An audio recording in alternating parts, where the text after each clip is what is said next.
ఉత్తరాంధ్ర పట్టభద్రుల స్థానానికి భాజపా తెలుగుదేశం ఉమ్మడి అభ్యర్థి ఖరారయ్యారు. భాజపా రాష్ట్ర కార్యవర్గ సభ్యుడు పివిఎన్ మాధవ్ బరిలో నిలుస్తారని విశాఖలో తెలుగుదేశం భాజపా నాయకులు ప్రకటించారు. ఈ సందర్భంగా ఎమ్మెల్యేలు వాసుపల్లి గణేష్ కుమార్, వెలగపూడి రామకృష్ణబాబు మిత్రపక్ష అభ్యర్థి మాధవ్కు కండువా వేసి అభినందించారు.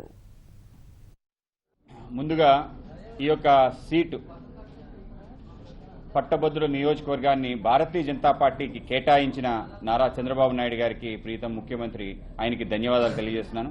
అలాగే భారతీయ జనతా పార్టీ అధిష్టానం నాకు ఈ సీట్ని కేటాయించిన శ్రీ కంభంపాటి హరిబాబు గారికి, అలాగే అమిత్ షా గారికి, అలాగే దీనన్నింటినీ సమన్వయపరిచి ముందుకు తీసుకెళ్లిన మా ప్రియతమ నేత, మా అందరికీ గురుతుల్యులు శ్రీ వెంకయ్య నాయుడు గారికి, అలాగే హర్నిసులు ఈ ప్రాంతం కోసం కృషి చేసి ఇప్పటికీ కూడా అదే దృష్టితో కొనసాగుతున్న నా తండ్రి గారు శ్రీ చలపతిరావు గారికి,